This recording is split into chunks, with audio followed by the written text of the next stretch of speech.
the obvious truth of the catastrophic Biden presidency so far is that as really obvious and weak and JV as these hearings are on Capitol Hill, it is now the case, and I don't think anybody would really argue otherwise, that the American people focusing on anything other than, when it comes to politics, the price of gas, the price of food, the price of rent, the economy, the stock market, crime in cities, etc., is better for Democrats.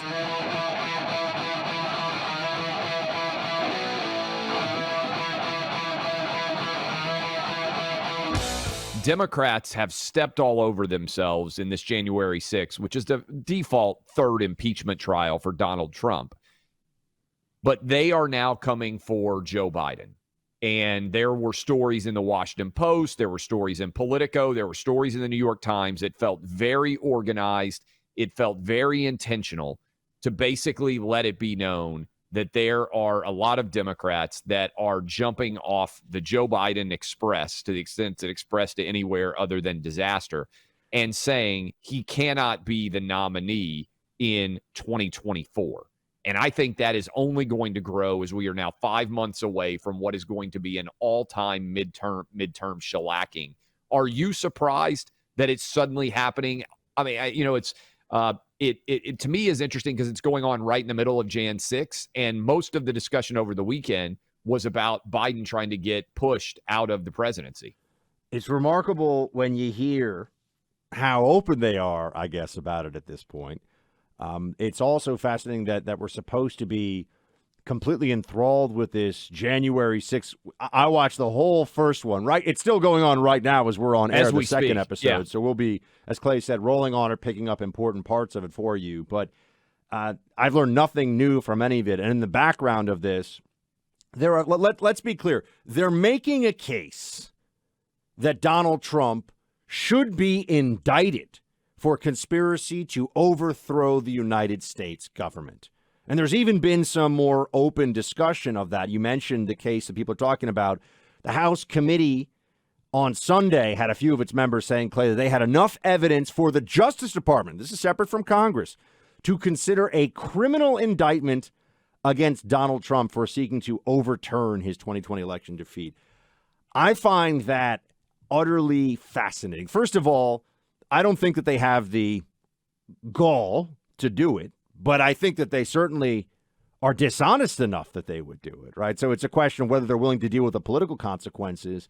They're pushing, on the one hand, the prospect of maybe prosecuting a former president for nonsense, as we know. Yes. And on the other hand, your point about Joe Biden and all the undermining and all of the behind-the-scenes cloak and dagger in the smoke-filled rooms discussion among Democrats, probably vape-filled rooms these days. Here is AOC when she was asked. Now, I think AOC is the spiritual leader of the Democratic Party, right? I think that she's a figurehead for the Democrat left that has more power and sway in the party than anyone else, even though she's just a member of Congress. Here she is on whether she would support Biden. You know, if the president chooses to run again in 2024, I mean, first of all, I'm focused on winning this majority right now and preserving a majority this year in 2022. So we'll cross that bridge when we get to it. But I think if the president has a vision, then that's something certainly we're all willing to entertain and examine when the time comes. That's not a yes. Yeah, I think we should endorse when we get to it. But I believe that the president has been doing a very good job so far. And, should he run again, I think that I think it's we'll take a look at it. Can I just, Clay, just think we'll of this. We'll take a look at it. This is something she says of the incumbent president of her party running again is, quote, something we would entertain. I mean. And by the way, we are still relatively early in his term, which is why when this onslaught happens, when this red storm arises, and we're about less than 5 months away from this occurring, I don't think there's any way, I'm increasingly of the opinion, I don't think there's any way that they are going to put Joe Biden back on the ticket, Buck. And certainly, listen to this from Brett Baer. He says Biden's recent media blitz. Remember the argument, and this is not good for Biden. The argument was, hey, the reason why he has such low approval ratings is because we haven't gotten out enough and let Biden be Biden. That was the argument that they were trying to make. Hey, it's not all the disastrous decisions. It's not inflation. It's not the murder rate surging, the border being a collapse, stock market collapsing, all of a sudden interest rates soaring. And it's just that Joe Biden hasn't gotten to get out and share his common touch with Americans. Listen to Brett Baer say, actually, the more Biden gets out and talks, the less likely Democrats are to want to support him. Listen to this. The whisper is now much louder in just the past few weeks. And the president's public efforts, including that Jimmy Kimmel appearance, have not helped anything. In fact, they've only increased what has been happening in Democratic circles. These are not, Republicans. These are not conservatives like lobbing grenades rhetorically. They are Democrats saying we have a real issue, a major issue, in the words of David Axelrod. So I expect that to increase, and depending what happens in the midterms, and if the election were held tomorrow, it would be a massive red wave. There's a lot of time before November, but there's not a lot of time to steer the ship of state, the aircraft carrier, away from inflation and the problems that they're facing. So this, Buck, is, to me, initially when you and I and other people would come on and we'd say, man, this guy looks incompetent. He can't answer questions. He is thoroughly past his prime. Democrats would come out and they would say that's really unfair to even question Joe Biden's cognitive ability in any sense of the word. And then he goes out and does a few interviews, even soft layup interviews like Jimmy Kimmel late night, where they had to go to commercial break because he wasn't making any sense, where he's wearing that mask as they pull back the curtain. And now Democrats themselves are effectively saying, you know what, these guys are right. He's got nothing left. If Joe Biden were the person that Democrats pretended he was to get him elected, not only would he have taken an entirely different approach to his presidency, but you would think at least at this point, his approach would be, guys, things were crazy with COVID. Let's come together as a country. Let's bring this one down the middle. Let's all unify. Let's, to try to pose as Americans' grandpa, essentially. Right, because that was what we were offered whenever we were scared during COVID. Oh, Joe Biden's that was what he ran on. It's going to be normalcy, right? So instead, what you have, and we've been saying this for a long time here, Joe Biden's actually a nasty fellow. He takes really unfair, not just pot shots at Trump and other people on the Republican side in politics, but the whole pandemic of the unvaccinated. I mean, he's been really a vicious, nasty old man his entire presidency, and I would argue his entire political career. He just does the grinning and shaking hands thing for the cameras. But it's gone beyond even people like you and me who do this for a living, figuring out how, and of course the American people are paying attention. I'm vaguely familiar with this guy. I know he's super famous among everyone under 30. Jake Paul, you probably know more. Yeah, he does he does, he's like a YouTube star. And for people listening, Clay has kids. He always talks about this. The longest line I ever saw in New York City in person, and I am not kidding, the longest line I ever saw, including the opening of Star Wars movies, everything else, was actually to see a YouTube star who did makeup tutorials. Blocks and blocks and blocks. So these people have a lot of influence. Jake Paul has 4 million Twitter followers. He's a young guy. I don't know much about him. Here is his tweet from over the weekend.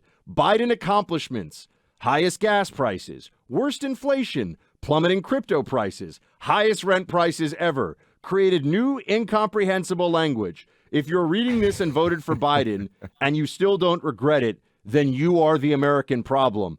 By the way, A+, 10 out of 10 for Jake Paul. He sees it. He gets it. I will tell you this. My kids get almost all of their information from YouTube. So if you are out there listening right now and you've got grandkids or you've got kids, the odds that they look up to a YouTube personality, this is somebody who's not on CNN or MSNBC or Fox News or ESPN or Fox Sports or anything, they watch and trust these YouTube personalities like 50 years ago people watched and trust Walter Cronkite. And so it sounds funny when you're pointing out this Jake Paul thing, but the Jake Paul audience if Joe Biden is losing Instagram influencers and he's losing the YouTube generation, which he is, I mean, this is reflective of the overall numbers. Young people are abandoning Joe Biden at rates far faster than older people.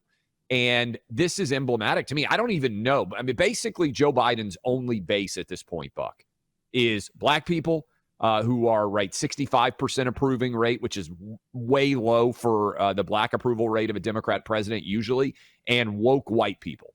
That's basically super highly educated woke white people. That's the only people that Joe Biden has a positive approval rating on right now.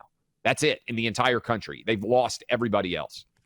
Now we get into how do they play all of this. I mean, the truth, the obvious truth of the catastrophic Biden presidency so far is that as really obvious and weak and JV as these hearings are on Capitol Hill, it is now the case, and I don't think anybody would really argue otherwise, that the American people focusing on anything other than, when it comes to politics, the price of gas, the price of food, the price of rent, the economy, the stock market, crime in cities, etc., is better for Democrats.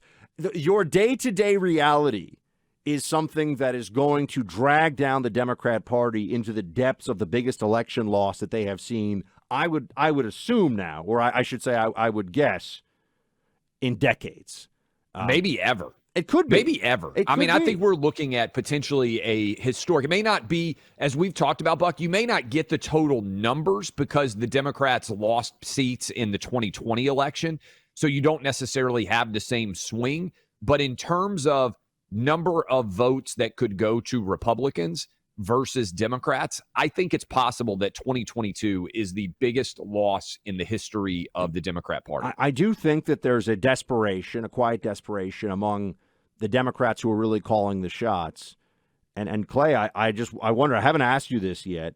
Do you think that the Democrats would actually consider, now when I say the Democrats, it would obviously come from Merrick Garland's DOJ, but let's be honest, Merrick Garland's DOJ is the same one that, one, won't clear the protesters, even after an assassination attempt on a Supreme Court justice's lawn, won't clear them, had parents as domestic terrorists because they didn't like what was going on in their school districts.